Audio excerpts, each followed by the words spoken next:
Everyone, my name is Prince Paul. Very much welcome to my YouTube channel. This should be my first video on this channel, so if you're just seeing it, if you're just watching me, please do well to subscribe and click on the notification bell so you get notified whenever I drop videos like this. So I want to share a trade recap on how I was able to get that sell on GBPJPY. It was actually a very stress-free sell, right? So just to go straight into it, I did my top-down analysis, but I won't be going down to the daily and weekly and all that. But let's just start from the 4 hours. So on the 4 hour time frame, you can see that on this particular price leg over here,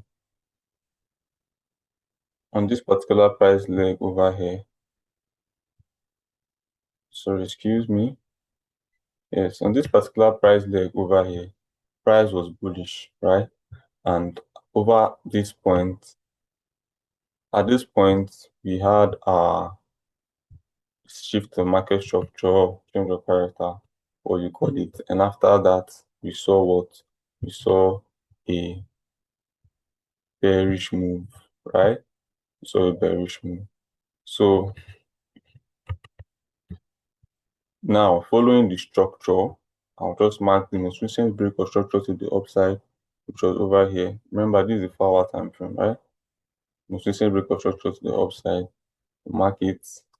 I'll just use it as a black line. I normally like to label it, but then after that break, we saw a break of structure to the downside. So a break of structure to the downside, right? So a break of structure to the downside. So when we have something like this, we normally have this as our what? This as our breaker block because it was an impulsive move to the downside. So I usually mark the last bearish candle before the impulse move that gave us that break of structure. That's what I mark as the breaker block, right? For this on the 4 hour time frame. Then for um those of us that are familiar with what we call key levels, basically what happened here was something like this. We had the upward move and down, then up, then down, right? So this was the key level over here. This was the key level over here on the 4 hour time frame. That's like our 4 hour resistance, right? Power resistance. Then price now was going to pull back to the power resistance and continue to sell back downwards. That's basically what happened. So this this that we see here is what happened over here. It's basically what happened over here. That's basically what happened. So now when price tapped this 4 hour key level, which is my like 4 hour breaker block, kind of, and now drop down to the 1 hour time frame, right? So on the 1 hour time frame, so that price gave us this push up over here. I don't know if you can see, gave us this push up over here. Sorry, let me use the part 2 for that. So give us this push up over here. Then we saw a push down, then we saw a push up, and we saw a change of character to the downside, or more like a shift of market structure to the downside. Then give us a high again. So let me use the decline so that we can see it properly. It gave us a push up to the upside, a push down, a push up, a shift of market structure, then it started giving us lower lows, lower highs and lower lows, right? And the structure basically became what? Bearish until we continued downwards, right? So now, when we got to this point, I love to zoom my chart so that I can see everything I need to see. So when we got to this point, let's mark the breaks of structures. We saw this more like a liquidity sweep before tapping into the 4 hour key level, right? So after that liquidity sweep, this was the push up So it's a push down over here, then the push up, then down. So over here now we can see a break of structure to the downside, which is our market structure shift, right? I like to mark it down to the wick, right? Valid break is with the body, sorry, right down to the body. Valid break is with the body of the candle and not the wick of the candle, right? So I mark it down to the body of the candle. Then immediately after that, we saw this push down over here. Then we saw this push up over here. We saw this push down over here. Then we saw this push up over here. Then we saw this push down, breaking this structure. So I'm going to mark this break of structure over here. Now, after price broke structure to the downside, what did you notice? Price did what? Took out this high, because this was supposed to be like a supply zone. I'll continue to sell price further to the downside. Now, price took out this supply zone, taking it out and selling down again, breaking further structure to the downside. Breaking further structure to the downside. Now, for key level traders, once again, you know that when you have something like this, you have this, then price took out that high, price probably give you a little low, gave you probably an inducement, and broke structure again to the downside. Key level you'll be wanting to buy from will be this key level. So this is basically what I trade, right? I started trading as an insensitive trader, but I came across key level thing and it's more like makes more sense to me, right? I prefer that approach. So now this was like 1 hour key level right here. Right here is like the resistance, right? It's like the resistance that failed over here, and price is claiming it as resistance once again. So I'll just label that as my what? As my 1 hour key level. That's my 1 hour resistance, right? 1 hour R. Then we saw that break of structure over here. Then we usually want to see liquidity before our key level. So I know that price is grabbing liquidity before our key level. Because in most cases, if there was no liquidity before price tapping into your key level, price might take you out and still be looking for liquidity to grab, right?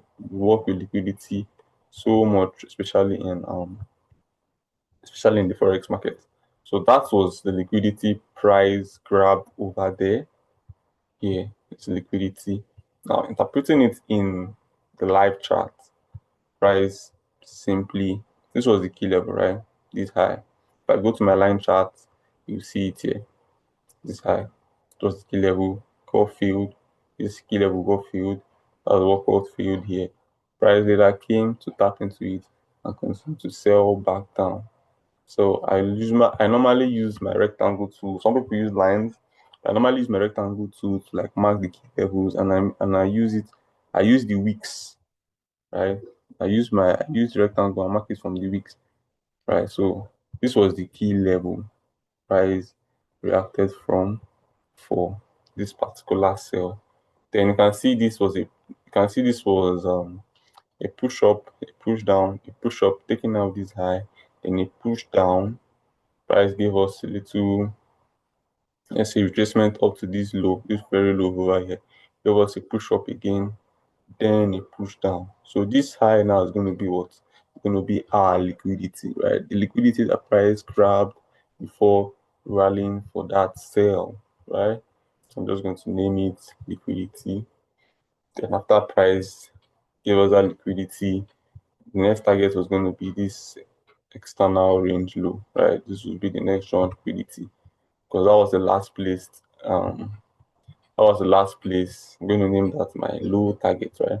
That was the last place these sellers over here, because for those people that are using SMC and all that, this will be your other block. This particular bullish candle for the bearish one will be other block. Then this was the last low that this particular sellers over in this area sold price to.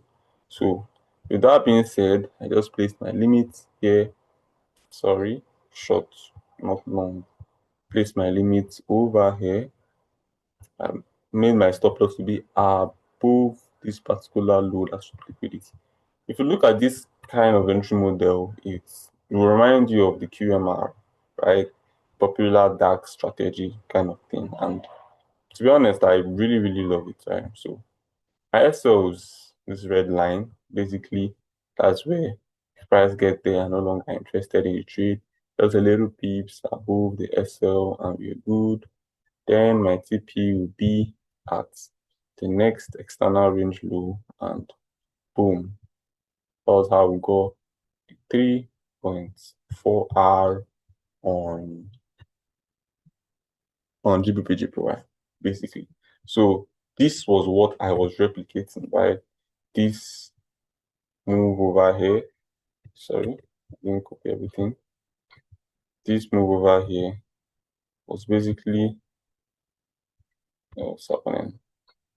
Okay, this move over here was basically what I replicated on the charts, right?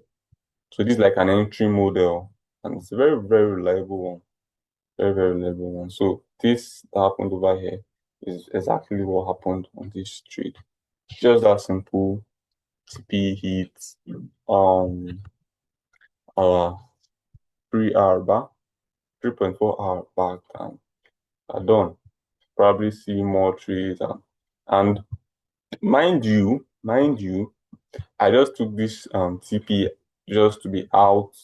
Do you understand? But remember we tapped into this higher time frame key level, right? Which is this zone.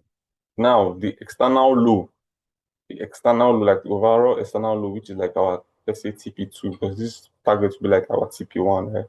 External low would have been this particular one. This particular one. This particular one would have been the external low, external target, and price eventually got there. Price eventually got there and smashed our TP. So assuming we had worked with that one, we would have had what the 1:8 risk to reward, but it was still dicey and all because I was like price could buy from any place. So let's just put out TP here, and 3 hour is not too bad, right? 3 hour is not too bad. But this is still so a very, very good one. Right. So that's that for this. If you enjoyed the video, please do well to leave me subscribe to this channel and turn on the notification button so that you get notified whenever I post more videos like this. Also like and probably share with your friends. Do you understand? Peace out. Thank you for watching and staying up to this hour. See you on the next one.